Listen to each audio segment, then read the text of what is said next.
Padre Santo, venimos delante de ti. Damos gracias, Señor, por tu gran amor. Gracias por esa cruz. Entregaste tu vida un día por nosotros, Señor. Hiciste, Señor, lo que nosotros no podíamos hacer. Gracias por eso, Padre. Gracias en esta hora te damos por permitirnos venir a tu presencia, venir a escuchar tu voz, escuchar tu palabra. Ahora pedimos, Señor, que tú te manifiestes de una manera especial a través de ella. Habla, Señor, toca nuestros corazones. No permitas que el enemigo nos distraiga. No permitas que el enemigo cumpla su propósito y que cierre nuestros oídos y que no entendamos. Tú abre nuestros oídos, abre nuestro entendimiento y que tu palabra penetre en nuestros corazones y seamos guiados por ella, seamos inspirados por tu palabra, seamos corregidos por tu palabra, seamos enseñados por tu palabra, Señor. Háblanos, manifiéstate el día de hoy y permítenos, Señor, estar concentrados. Si hay algo que nos distrae, Señor, aléjalo, quítalo. Hoy queremos que tu Santo Espíritu sea el único Espíritu presente en este lugar, el único que se manifiesta y el único que habla el día de hoy, Señor. Quita de nosotros esas distracciones, permítenos concentrarnos solamente en ti. Purifica mis labios, Señor, que al hablar yo hable palabra tuya. Te lo pido en Cristo Jesús. Amén. Hermanos, vamos a la cuarta parte. Estamos viendo ya la cuarta parte de lo que es el Evangelio de Cristo. Hemos estado hablando de varias cosas. Hemos hablado de lo que es el Evangelio. Hemos hablado de conocer a Dios, la importancia de conocer a Dios. Vimos qué tan malo puede ser no conocer a Él y qué tan bueno es conocer a Dios. Vimos también la condición de nuestro pecado, ¿verdad? La condición pecadora, cómo estamos delante de Dios. Vamos a hablar acerca de Jesús, el Salvador, de importancia. Y hoy se acomodó todo bien, ¿no? Los cantos, la participación del hermano Oscar, todo tiene que ver con Jesús. Y me alegra que haya sido así. Miren, hay una palabra que utilizamos mucho nosotros y es la palabra pero. ¿Alguno de ustedes la ha utilizado? Pero, decimos algo y luego pero, utilizamos esa palabra. Esa palabra tiene el poder de borrar lo que se dijo antes. Cuando utilizamos la palabra pero, después decimos algo y vamos a perder todo lo que dijimos anteriormente. Por ejemplo, si estamos pidiendo una disculpa, decimos a tu esposa o a quien sea, discúlpame, mira, actué de esta manera y hice esto, y luego decimos, pero si tú no me hubieras dicho eso, si tú no hubieras actuado así, yo no hubiera hecho eso. Cuando utilizamos esa palabra ahí, pero echamos a perder lo que hicimos al principio, ¿verdad? Porque es como ya justificarnos y es como que ya no valió mi disculpa. En otras ocasiones, esta misma palabra tiene el poder de darnos esperanza. Por ejemplo, si usted escucha a alguien decir, mira, tuvo un accidente, pero no le pasó nada. Como que borra lo de atrás. Ok, tuvo el accidente, bueno, que ni modo, lo tuvo, pero lo importante es que está bien, ¿verdad? O decimos, está en el hospital, pero está bien, no tiene nada grave. Esa palabra pero como que nos da esperanza. ¿Se han fijado? O nos borra algo, alguna buena imagen, algo bueno, o nos da esperanza. Hay ocasiones donde no siempre la palabra pero está. Por ejemplo, si vienen y me dicen, tuvo un accidente muy grave y murió. Y no viene la palabra pero, se acaba la esperanza. O está en el hospital y está muy grave. Se fijan, no está la palabra pero, y desearíamos que estuviera ahí, que nos dijera, pero dime que no está grave.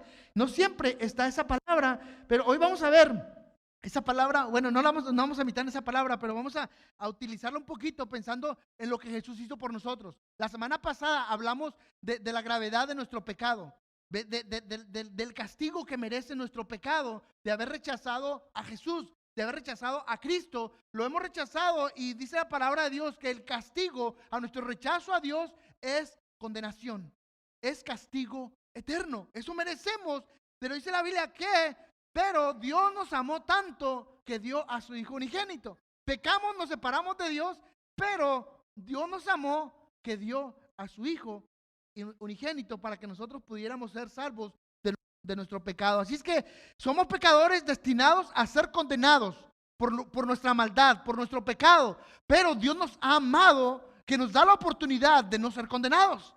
¿No creen que son buenas noticias? Merecemos el castigo por lo que hemos hecho, pero tenemos una oportunidad de no recibir ese castigo.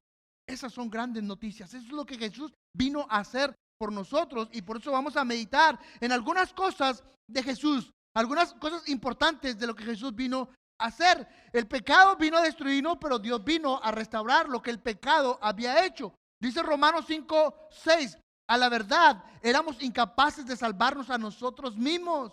Nosotros no podíamos hacer nada por nosotros, pero Dios tuvo que hacer algo por nosotros. Dice el 5:8, pero Dios demuestra su amor. Miren, éramos incapaces de salvarnos, pero Dios demuestra su amor en esto, en que cuando todavía éramos pecadores, Cristo murió por nosotros. Tremendas noticias que tenemos de parte de nuestro Dios. En medio de nuestro pecado, en medio de nuestra oscuridad, Dios nos ha dado un rayo de esperanza. Y es la primera cosa que vamos a ver. Jesús para nosotros, hermanos, es la esperanza. Es esperanza que necesitamos. En medio de la oscuridad, en medio de la maldad en la que vivimos, en medio de la condenación en la que estamos, en medio de la maldición que hay sobre nosotros, Jesús significa para nosotros esperanza. Él ha venido a darnos esperanza en medio de esa oscuridad. Y la venida de Jesús a este mundo ha sido a venir a destruir las obras del pecado. Ha venido a destruir lo que el diablo había hecho, lo que el diablo había destruido. Cristo viene a restaurarlo. Y muchas veces nos quejamos y vemos la maldad que hay a nuestro alrededor. Y en verdad existe, está ahí. Solamente Cristo puede traer esperanza y cambiar eso que el diablo y que el mundo y que el pecado ha destruido. Aún desde el mero principio, cuando Adán y Eva pecaron, en el momento que ellos pecaron, ellos recibieron la maldición que se les había prometido a causa de su desobediencia. Dios le dijo, si ustedes me desobedecen y comen de este árbol, de ciertamente van a morir. Y ellos recibieron la muerte espiritual y también la muerte física. Y ellos recibieron esa maldición, pero al recibir esa maldición también recibieron un rayo de esperanza. Dios mismo les dijo en Génesis 3:15, dice, pondré enemistad entre tú y la mujer, entre tu simiente y la de ella. Su simiente te aplastará la cabeza, pero tú le morderás el talón. Ya meditamos de esto un poquito hace algunas semanas, pero este es un mensaje de esperanza. Esta es una promesa de parte de Dios de redención para la humanidad, de rescate. El hombre paró de Dios, pero Dios le dijo, voy a hacer algo para rescatarte. Esta es una promesa, es la primera profecía acerca del Mesías, acerca del Salvador, acerca de la salvación que Dios traería a las personas. A pesar de su rebelión, Dios hizo algo para rescatar a la humanidad. A pesar de que el hombre le dio la espalda, Dios le dio la vuelta. ¿Por qué? Porque la última palabra, tenemos que entender esto, grábenlo bien en su mente. La última palabra, hermanos, no la tiene el diablo. La última palabra no la tiene el mal. La última palabra la tiene Dios. El diablo vino a robar, vino a destruir, vino a matar, pero el Señor vino a salvar. Eso, hermanos, debe ser esperanza para nosotros. Yo no sé cómo está su vida ahora mismo, cómo está su matrimonio, cómo está su relación con las demás personas. Y quizás usted está pensando, no hay esperanza ya. Déjeme decirle que el diablo no tiene por qué tener la última palabra en su vida. La última palabra la tiene Dios. Y Él vino a traer esperanza. Eso es lo que Jesús vino a hacer, a traernos esperanza en medio de la oscuridad, en medio de la maldad a nuestro alrededor. Él vino a luchar contra el mal, ¿verdad? La culpa que había sido dada a nosotros a través de Adán, Jesús vino a derrotarla. Él vino a romper la maldición de la muerte que había sido puesta a nosotros por Adán, por el pecado de él, ¿verdad? Así que la Biblia y la historia de Jesús, hermanos, es la historia del contraataque al ataque que el enemigo hizo. El enemigo nos atacó de una manera dura, perdimos la batalla contra el enemigo, pero Dios vino a levantarse y a luchar a nuestro favor. ¿Han visto esa historia, ese drama que hacen algunos jóvenes, de esa jovencita que anda con Jesús y luego de repente se deja cautivar por los placeres del mundo, por el dinero, por los vicios, y luego la atrapan y no la dejan? No la sueltan hasta que viene Jesús y la libera y la hace libre una vez más.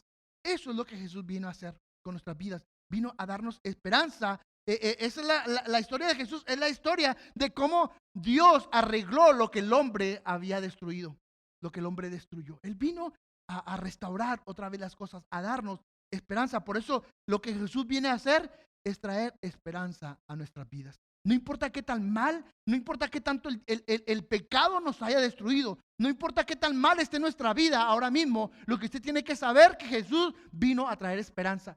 Y por mucho daño que el enemigo haya hecho en su vida, Él puede restaurarlo. Eso es lo que Él vino a hacer, a restaurar. La muerte había sido pronunciada en nuestra contra, pero Él vino a traer a los que confían en Él. Esa es la esperanza que Él ha traído en la oscuridad del pecado. Número 2, Jesús es el único con la capacidad de salvarnos. No había nadie más que pudiera salvarnos, hermanos. Ni nosotros mismos podíamos salvarnos a nosotros mismos. Ni muriendo nosotros mismos por nuestros propios pecados nos alcanzaría para aplacar la ira de Dios a causa de nuestra maldad y a causa de nuestro pecado. ¿Por qué Él era capaz de hacerlo? Porque Él era completamente humano, pero era también completamente divino. Es decir, era perfecto. Se requería la sangre de un cordero sin mancha, de un cordero puro, para que esa sangre pudiera cubrir la maldad de todas las personas. Y solamente había una persona perfecta. Él vino a derramar su sangre, y su sangre era una sangre perfecta que cubría a toda la humanidad. Pero se requería también, mira, alguien que representara a la humanidad. No podía a Jesús, siendo divino solamente y sin ser humano, comprender el pecado o la tentación que sufren las personas. Dice la Biblia que Él mismo fue tentado, igual que nosotros. Y comprende nuestras luchas porque sufrió lo mismo que usted y yo sufrimos en la carne. Él sintió hambre, Él sintió frío, él sintió lo que nosotros sentimos como seres humanos, incluso las tentaciones, pero nunca cayó. Entonces Él es capaz de comprendernos como seres humanos y podernos representar delante de Dios. Representarnos como si fuera un pecador, llevando el pecado de todas las personas, pero siendo completamente perfecto para poder llevar su sangre delante de Dios y podernos perdonar. Desde el principio, Él fue un hombre que no fue un hombre común y corriente. Fue un hombre que fue, desde su llegada, fue anunciado por los ángeles. ¿Recuerdan cómo fue al principio? Dice que vino los ángeles y le dijo a María, ahí en Lucas 1, 34 y 35, dice, contestó María, ¿cómo puede ser esto? Dice, le preguntó María al ángel, pues yo soy virgen, el Espíritu Santo vendrá sobre ti y el poder del Altísimo te cubrirá con sus sombras, así que al santo niño al niño que va a nacer lo llamarán Hijo de Dios. Miren, desde el principio la concepción de Dios fue milagrosa. Él no era un hombre común y corriente, era un hombre engendrado por el Espíritu Santo. No era como nosotros, era divino, vino a través del Espíritu Santo y se manifestó de una manera especial. Era Dios en forma de hombre. Era 100% humano, pero era 100% divino.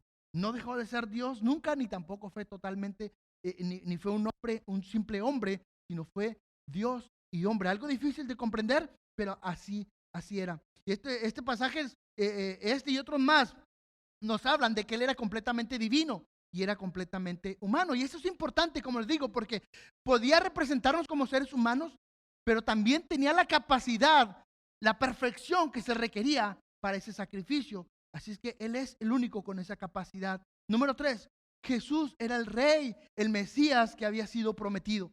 Él era la promesa de salvación que se dio desde Adán y luego con Abraham y luego con todos los profetas. Había sido prometido. La gente esperaba al Mesías, al libertador. Él era las buenas nuevas. Él era la salvación que su pueblo estaba esperando. Cuando Jesús llegó, Él empezó a proclamar este mensaje. Dice, el tiempo ha llegado, el reino de Dios está cerca, arrepiéntanse, crean las buenas nuevas. Era el evangelio, era la salvación para las personas. Imagínense ustedes a toda esta gente escuchando a Jesús decir que el reino de Dios había llegado, que la salvación había llegado. Para ese entonces el pueblo de Israel estaba bajo el dominio de Roma y los romanos los tenían cautivados, ellos no eran libres y ellos querían ser libres. querían hacer lo que ellos querían. Y cuando se levanta Jesús y dice, el reino de Dios ha llegado, esto era un mensaje de esperanza para todo el pueblo. Dicen, por fin llegó nuestro libertador. Y ellos vieron en Jesús ese rey que los iba a liberar, no de los pecados, sino de los romanos. Entonces Jesús les tiene que decir, ¿saben qué? Mi reino no es de este mundo. Mi reino es un reino espiritual. Pero esto había llenado a ellos de esperanza. ¿Por qué? Porque había sido prometido desde antes. Miren lo que dice Isaías 9, 6 y 7. Dice, porque nos ha nacido un niño. Esta profecía fue 700 años de que Jesús viniera antes. Dice, porque un niño nos es nacido, se nos ha concedido un hijo. La soberanía reposará sobre sus hombros y se le darán estos nombres: Consejero admirable, Dios fuerte, Padre eterno, Príncipe de paz. Se extenderá su soberanía y su paz y no tendrán fin. Gobernará sobre el trono de David y sobre su reino, para establecerlo y sostenerlo con justicia y rectitud desde ahora y para siempre. Esto lo llevará a cabo el celo del Señor Todopoderoso. Imagínense ustedes la emoción de la gente, que ya estaban esperándolo y de repente aparece ahí, dicen, ya llegó, este es nuestro libertador. No lo pudieron entender, no lo pudieron ver tal y como él era, el plan que realmente él tenía. Pero él venía a traer buenas nuevas. Él trajo buenas nuevas, buenas noticias para el pueblo. Él era el rey libertador. Número 4, trajo buenas noticias para todos nosotros. Y el Nuevo Testamento nos cuenta la historia de cómo este rey Jesús inauguró su reino. Cómo empezó a establecer el reino de Dios en la tierra. Ese fue el inicio, el comienzo. Y cómo Dios comenzó a deshacer las obras del pecado, las obras del maligno, a través de la venida de su Hijo Jesucristo. Y lo derrotó cuando se levantó de la tumba y venció la muerte. Y entonces tiene el poder para darnos vida. El reino de Jesús empezó a florecer desde que él llegó aquí a esta tierra. La gente no lo miraba. La gente no pudo darse cuenta. Ellos querían un reino terrenal. Sin embargo, el reino de Jesús era mucho más grande que lo que ellos esperaban. Juan 18:36 dice, mi reino no es de este mundo. Les contestó Jesús. Si lo fueran, mis propios guardias pelearían para impedir que los judíos me arrestaran. Pero les vuelvo a decir, pero mi reino no es de este mundo. Esas eran buenas noticias para nosotros. ¿Sabe por qué? Porque si Jesús hubiera sido solamente el rey para los judíos, no nos hubiera alcanzado nada. Afortunadamente, el reino de Jesús abarcaba todo el mundo. Y eso nos incluyó a usted y a mí, ¿verdad? Número 5. Jesús, hermanos, vino a quitar la maldición que había sobre nosotros. Esto es importante que lo entendamos. Porque había una maldición. ¿Recuerdan cuando Dios le creó a Adán y Eva? Les dijo, si ustedes me desobedecen y ustedes me dan la espalda y ustedes hacen lo que les dije que no hicieran, de cierto morirán. Eso era una maldición que había sobre la humanidad. Era la maldición de la muerte, y esa estaba sobre nosotros. Era una muerte tanto física, pero espiritual, la más dura. 1 Juan 1:29 dice, al día siguiente Juan, que se acercaba a él y le dijo, aquí el Cordero que quita el pecado. Estas, hermanos, eran noticias grandes para nosotros. Eran buenas noticias de salvación para cada uno de nosotros. Miren, mucho antes de que Jesús viniera, cuando el pueblo de Israel estaba en Egipto como esclavos y Dios quiso liberar a su pueblo y los quiso sacar de la esclavitud de Egipto a la tierra prometida en la que ahora estaban, no fue fácil salir de ahí. Tuvieron que pasar varias plagas para que el faraón los dejara salir. Finalmente hubo la última plaga con la cual el faraón se doblegó y entonces dejó salir y este último fue un ataque duro al corazón del faraón y de todo el pueblo. Dios dijo que todos los primogénitos, los primeros hijos de las personas, las primeras de las bestias, las primeras crías, todo lo primogénito iba a morir. Y entonces Dios mandó un ángel esa noche, y el ángel era el ángel de la muerte, y acabaría con todos los primogénitos, incluidos, ¿saben qué? A los primogénitos de Israel, de los hijos de Israel. Pero Dios les dijo, mira, te voy a dar la oportunidad de que tus hijos no mueran. Lo que tienes que hacer, van a tener que hacer un sacrificio. con la sangre de ese cordero que van a hacer, ustedes lo van a poner en el marco de la puerta. Van a pintarlo, lo van a rociar la puerta, la entrada. Y cuando el ángel de la muerte venga a entrar a tu casa, a matar a tu hijo y vea la sangre del cordero, lo va a pasar por alto. Y esa sangre va a impedir la muerte de tu hijo. Y eso fue después lo que se celebró la Pascua. Cómo Dios los había librado y cómo el ángel de la muerte no había entrado a sus hogares y no los había matado y ahora los había liberado. Eso es exactamente lo que Jesús vino a hacer con nosotros. Cuando Juan vio a Jesús, dice: he aquí el Cordero de Dios que quita el pecado del mundo. Por eso decimos que la sangre de Cristo nos limpia, nos salva, porque es exactamente lo que hizo. Por nuestro pecado nosotros merecíamos morir, merecíamos la muerte. Dice la Biblia que sin derramamiento de sangre no hay remisión de pecados, que la paga del pecado es muerte. Eso merecemos. Pero Jesús vino a hacerse maldición, a recibir lo que usted y yo merecíamos, que era la muerte, y murió en nuestro lugar, murió por nosotros, y siendo el Cordero Él, derramando su propia sangre para que usted y yo no tuviéramos que morir. Él vino a recibir la maldición que usted y yo merecíamos. El día de la expiación era cuando el sumo sacerdote, después, esto quedó como una fiesta importante dentro del pueblo de Dios. Venía una vez al año y ofrecía la sangre del cordero y la llevaba al lugar santísimo y la ponía en la presencia de Dios para el perdón de los pecados de todo el pueblo. Exactamente eso es lo que Jesús vino a hacer. Vino a expiarnos de toda nuestra maldad, de todo nuestro pecado, para con su sangre presentarla delante de Dios y de esta manera poder ser perdonados. Los seguidores de Jesús se dieron cuenta de cuál era la misión de Jesús. Al principio no lo entendieron, ni siquiera sus propios discípulos se dieron cuenta de él. Algunos, Juan el Bautista, lo sabían.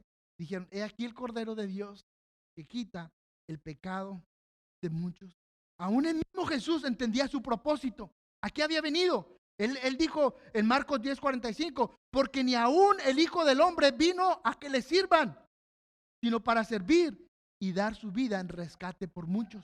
Él sabía lo que iba a hacer. Al principio, cuando fue profetizado, dice en Marcos 1:21: dará a luz un hijo y le pondrá por nombre Jesús, porque él salvará a su pueblo de sus pecados. Mateo 26:27-28 dice: después de tomar la copa, al final de su vida, antes de ser crucificado, estaba con sus discípulos. Dice: le dio gracias y la ofreció diciéndoles: beban de ella todos ustedes. Esto es mi sangre del pacto, es derramada por muchos para perdón de pecados. Jesús sabía lo que iba a pasar. Él sabía que era el Cordero de Dios, el Cordero de la expiación, que a través de él la maldición que había sobre nosotros sería quitada. Por eso, gracias a Dios. Gracias, Él trae esperanza a nosotros. Él nos da una nueva oportunidad al saber que Él es nuestro Cordero sustituto y solamente a través de Él nosotros podemos ser salvos. Gálatas 3:13-14 dice: Cristo nos rescató de la maldición de la ley al hacerse maldición por nosotros. Aquí está más claro que el agua. Dice: se hizo maldición por nosotros. Dice: pues escrito está: maldito todo el que es colgado madero. Así sucedió para que por medio de Cristo Jesús las bendiciones prometidas a Abraham llegaran a la nación y para que por la fe recibieran el Espíritu según la promesa. Pedro 2:24 dice: él mismo en su cuerpo llevó al madero nuestros pecados para que muramos al pecado y vivamos para la justicia. Por su herida hemos sido sanados. ¿Puede ver usted, hermanos, aquí el significado de la muerte de Jesús? ¿Puede entender la magnitud de lo que es el que Jesús haya muerto en una cruz? ¿Puede verlo? Mire, él fue castigado. Él fue crucificado como un pecador. Pero él no era pecador. Él era santo. Él nunca cometió pecado. Él estaba pagando pecados que él nunca había cometido.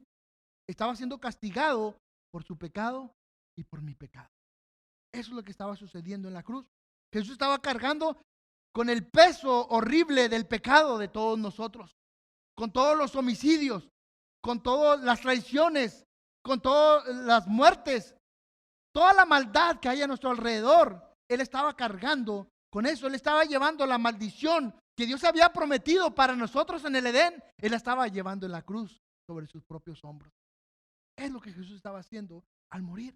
Mateo 27:46. A las 3 de la tarde gritó con fuerza: Elí, Elí, lama sabactani, que significa: Dios mío, ¿por qué me has desamparado?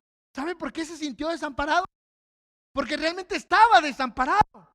El Padre le había dado la vuelta al Hijo mientras cargaba con el pecado de todos nosotros. Porque Dios es un Dios santo y puro que no podía ver el pecado en su propio Hijo. De hecho, le dio la espalda y lo pisoteó, podríamos decirlo de esta manera. Lo castigó porque llevaba el pecado de todos nosotros. Sufrió la ira de Dios, el propio Hijo, por usted y por mí. Hermanos, y nosotros vivimos vidas tan livianas y no nos duele, no nos importa. Después de todo lo que Cristo ha hecho por nuestro pecado, vivimos como si nada hubiera costado, como si nadie hubiera sufrido, como si nuestra salvación fuera gratis. Le costó al Padre, le costó al Hijo y le costó su vida. Dice que la tierra se oscureció por 3 horas. Estaba en oscuridad, colgado en la cruz, porque estaba sufriendo el castigo de nuestra maldad. Dice Isaías 53, 4 y 5. Ciertamente Él cargó con nuestras enfermedades y soportó nuestros dolores, pero nosotros lo consideramos herido, golpeado por Dios y humillado, pasado por nuestras rebeliones y molido por nuestras iniquidades. Sobre Él cayó el castigo, precio de nuestra paz, y gracias a sus heridas fuimos nosotros sanados. Gloria a Dios. Gloria a nuestro Padre. Gracias por ese amor tan grande. Yo debería estar muerto. Yo debería estar sufriendo. Yo debería estar en el infierno. Pero Él tomó mi lugar. ¿Sabe cómo se llama eso? Eso se llama sustitución. Él tomó mi lugar, lo que yo debería hacer. Eran mis transgresiones, pero fueron sus heridas. Fueron mis iniquidades, pero fue su castigo. Era mi pecado, pero fueron sus penas. Su muerte compró mi paz, sus azotes mi santidad, su tristeza mi gozo, su muerte mi vida. Bien claro lo que dice la palabra. Dice, Él fue molido, traspasado por nuestras rebeliones, molido por nuestras iniquidades. Él sufrió lo que yo debería haber sufrido. Yo tuve el lado bueno y Él tuvo el lado malo. Yo tengo la vida, Él tuvo la muerte. Yo no tuve que ir a ninguna cruz. Él fue a la cruz por mí. Hermanos, esto, si no nos conmueve esto, no sé qué más nos puede conmover. Tenemos que entender que Él llevó la maldición que había sobre nosotros para que nosotros pudiéramos ser benditos, para que nosotros pudiéramos tener vida en Él. Número 6, Jesús vino a tomar nuestro lugar. Él vino a tomar nuestro lugar. Esa es la doctrina de la sustitución que les decía. Y esto, hermano, es algo que a no muchas personas les gusta. Nosotros, aún dentro del cristianismo, hay gente que le molesta esta. Nosotros queremos pagar, nosotros queremos comprar nuestra propia salvación y hacemos obras y hacemos cosas para ganarnos la salvación. No podemos aceptar que alguien inocente haya muerto por alguien pecador. Sin embargo, es lo que la palabra de Dios enseña. Nosotros no podíamos pagar por nosotros mismos. Aún así pretendemos pagar nuestra propia salvación. Queremos ganarnos la salvación, pero no podemos, no hay manera de hacerlo. Si nosotros hacemos a un lado esto y en vez de tomar el regalo gratuito que Dios nos ha dado y deseamos pagarlo por nosotros mismos, estamos echando a perder la obra de Dios. No hay nada que nosotros podamos hacer más que aceptar la sustitución que Dios hizo por nosotros. Tenemos que aceptar lo que Él hizo. Si no lo hacemos, le arrancamos el corazón al evangelio. No estamos aceptando realmente lo que es el verdadero evangelio.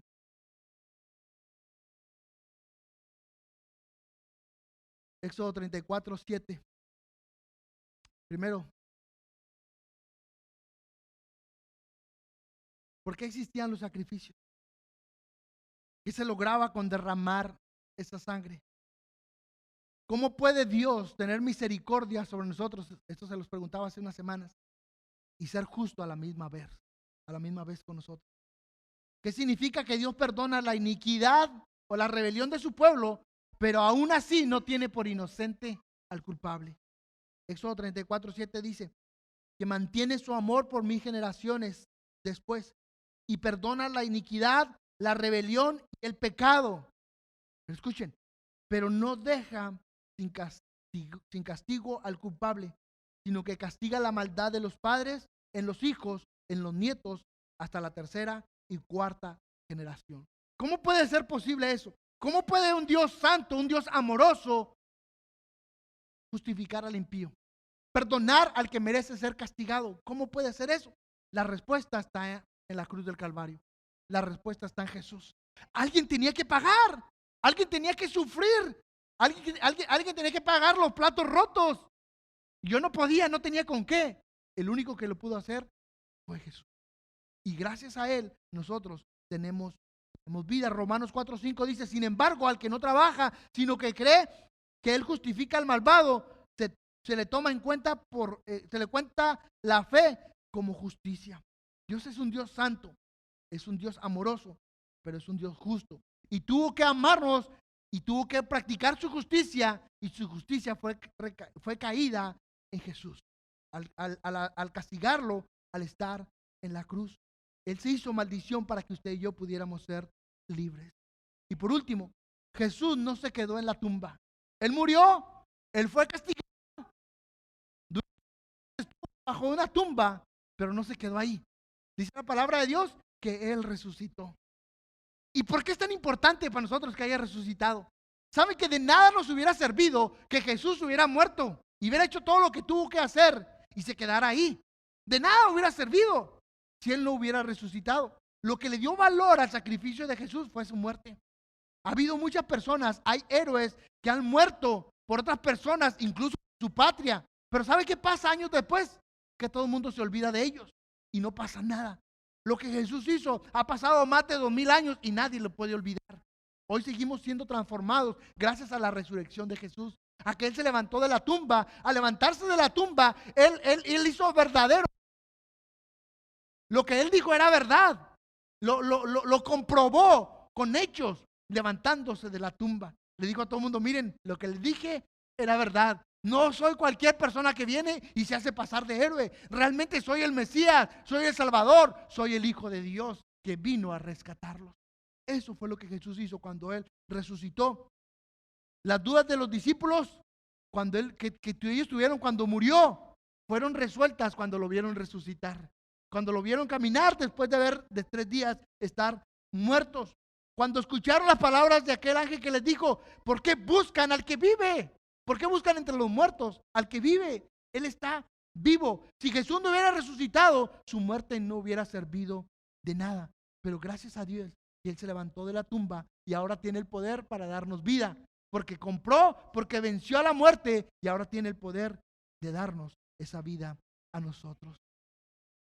Jesús, hermanos, debe ser todo para nosotros. Él debe ser todo lo que nosotros necesitamos. Todo debe girar alrededor de Jesús. ¿Sabes por qué? Porque sin Él no somos nada. Sin Él no somos nada. Nosotros deberíamos estar pagando nuestro pecado en el infierno. Se lo debemos todo a Él. Él debería ser todo para nosotros. El problema, hermanos, es que Jesús no es todo para nosotros. Jesús es parte de nosotros. Es parte de nuestra vida. Es parte de lo que hacemos. Por eso venimos los domingos a la iglesia. Por eso abrimos la Biblia de vez en cuando nos acordamos. Por eso cuando tengo alguna necesidad, oro. Porque Jesús es parte de mi vida. Pero no lo es todo. No lo es todo. Si Jesús fuera todo para nosotros, hermanos, no estaremos preocupados ahorita pensando en qué voy a comer saliendo de aquí. O a ver a qué hora se acaba esto porque ya me quiero ir. Esa no sería nuestra actitud. Nuestra actitud sería un verdadero arrepentimiento. Sería estar dolidos por lo que Cristo tuvo que pasar siendo el inocente por mi maldad, por mi pecado. No es lo más importante para nosotros. No somos conscientes, hermano, del precio que Jesús tuvo que pagar por nosotros en la cruz. ¿Sabes qué? No nos duele lo que Jesús hizo. Y tristemente a veces ni siquiera nos importa lo que Él hizo en la cruz. Otras veces ni siquiera lo entendemos. No entendemos la ira de Dios sobre el pecado. No entendemos la santidad de Dios. ¿Por qué Dios tuvo que derramar su ira en su propio Hijo? Nos cuesta entender eso. ¿Qué espera Dios de nosotros, hermanos? Él lo espera todo. Él espera tu vida, no espera parte de tu vida. Miren, esto lo aprendí esta semana. Yo quiero que ustedes lo tengan bien grabado. O Él es todo para ti, o Él no es nada para ti. O es todo para ti, o no es nada para ti. Yo no puedo decir, Dios es poquito en mi vida, es parte de mi vida. Eso es nada. Dios no se conforma. Yo les hablaba en el grupo y hace unas semanas que Dios no le podemos dar las obras. Y nosotros queremos que Dios esté contento con lo que me sobra, con lo que le pueda dar, con lo que tenga ganas de darle. Hermanos, Dios quiere todo de nosotros. No podemos darle a Dios lo que me sobra. Y mira, Él vino a morir por nosotros. Él, siendo un Dios perfecto, dejó su trono, dejó el cielo y vino a ser escupido por los hombres. Vino a ser golpeado por los hombres. Vino a ser abofeteado. Vino a ser crucificado por los hombres para que pudiéramos ser salvos. Y a nosotros nos cuesta abrir la Biblia, nos cuesta venir el domingo, nos cuesta hacer que Él sea todo para nosotros. Él vino a morir por nosotros. Y estas palabras de que Él vino a morir, hermano, deberían ser suficientes para quebrantar nuestro corazón. De cómo Dios, siendo perfecto, por amor, se entregó por usted y por mí. Eso debería quebrantarnos, ¿no? Nos conmueve un acto bueno hacer por mí, porque no me debe conmover que Jesús haya entregado su propia vida. Debería conmovernos. Jesús resucitó y estas palabras deberían de llenarnos de esperanza. Saber que hay un futuro. Decía el canto que cantamos ahorita. Hay un futuro en Él. Hay futuro, hay esperanza en medio de nuestra maldad. Pero no solamente eso, Él ascendió al cielo. Ahora está sentado a la diestra del Padre, esperando el momento de regresar por segunda vez y llevar a sus hijos con Él. Solamente a sus hijos. Solamente aquellos que han creído en la muerte y la han aceptado como suya. Aquellos que han creído en la resurrección y han tomado esa esperanza para ellos. El hombre ha pecado y merece morir. Por eso necesitamos un Salvador. Y ese único Salvador es Jesús. No puede salvar a sí mismo. Ningún otro héroe lo puede salvar. Ninguna otra religión lo puede salvar. El único que lo puede salvar es Jesús. Dice 1 Timoteo 2, 5 y 6. Porque hay un solo Dios y un solo mediador entre Dios y los hombres. Si usted pensaba que alguien más lo iba a ayudar, si usted pensaba que orándole, rezándole a alguien más, usted iba a ir al cielo, le tengo malas noticias. No lo van a ayudar. El único que lo va a ayudar es Jesús. Dice, hay un solo mediador, uno solo, entre Dios y el hombre, Jesucristo, hombre, quien dio su vida por rescate por todo. Es el único que nos va a salvar, hermanos. Ahora usted se puede preguntar, ¿yo soy salvo o no soy salvo? ¿Soy realmente un hijo de Dios o no soy un hijo de Dios? Déjeme le pregunto, ¿qué tanto a usted le duele lo que Jesús hizo? ¿Qué tanto a usted le importa lo que acabamos de ver? ¿A usted le entró por aquí y le salió por acá? ¿A usted está más preocupado a dónde va a ir ahorita? ¿Está más preocupado para que se acabe el culto? ¿Ya estoy desesperado? ¿Ya estoy cansado? Usted no es salvo. A usted no le importa lo que Jesús hizo. Pero si en su corazón hay arrepentimiento, si en su corazón le duele lo que Jesús hizo por usted, usted está bien. Si usted le duele lo que Jesús hizo, hay esperanza para usted. Cristo es su Salvador. O si no lo ha hecho todavía, lo puede ser. Solamente tiene que creer en Jesús y recibirlo como su único y suficiente Salvador. Dice Romanos 10:9 que si confiesas con tu boca que Jesús es el Señor y crees en tu corazón que Dios lo levantó de los muertos, serás salvo. Solamente tienes que creerlo. Romanos 10:13 dice, porque todo aquel que invoque el nombre del Señor será salvo. Y déjenme decirles algo, el tiempo se acaba, hermano. El tiempo se acaba. El tiempo para creer esto, el tiempo para arrepentirse, el tiempo para honrar a Jesús se acaba. El tiempo para aceptar lo que Jesús vino a hacer por nosotros, el tiempo para que la sangre de Cristo nos limpie, nos lave, se acaba. Y si no se acaba para todos, a lo mejor se acaba para usted. Porque no sabemos hasta cuándo vamos a vivir. No sabemos en qué momento vamos a morir. El día de ayer apenas nos enteramos que en este día que estuvo lloviendo y murieron al menos 4 personas, nos enteramos que murieron. No nos conocíamos a ninguno, pero eran personas cercanas de alguna manera. Pero no sabemos en qué momento la oportunidad se nos va a ir. Y si usted muere sin Cristo, déjeme decirle que no hay buenas noticias para usted. El tiempo se termina y Cristo viene en cualquier momento. Él viene y cuando Él venga, o va a ser maravilloso o va a ser aterrador. Alguien dijo, le tengo buenas noticias. Las buenas noticias es que Dios está aquí. Malas noticias es que Dios está aquí. Depende de qué lado estás. Si estás del lado de Dios, para ti son buenas noticias. Pero si Dios viene y estás del lado contrario a Dios, son malas noticias. ¿De qué lado estás? ¿Estás de los que creen? ¿Estás del lado de los que se han arrepentido? ¿Estás del lado de los que valoran el sacrificio de Cristo? ¿Estás del lado al cual Jesús es todo para ellos? Si estás de ese lado, yo te felicito. Y son buenas noticias estas para ti. Si estás del otro lado, estás en problemas. Pero, ¿cómo empezamos este sermón? Hablando de pero no es la última palabra. Si aún estás con vida, hay esperanza. Si aún estás aquí, si tu corazón está latiendo, puedes arrepentirte, cambiar de bando, aún puedes entregar tu vida a Cristo.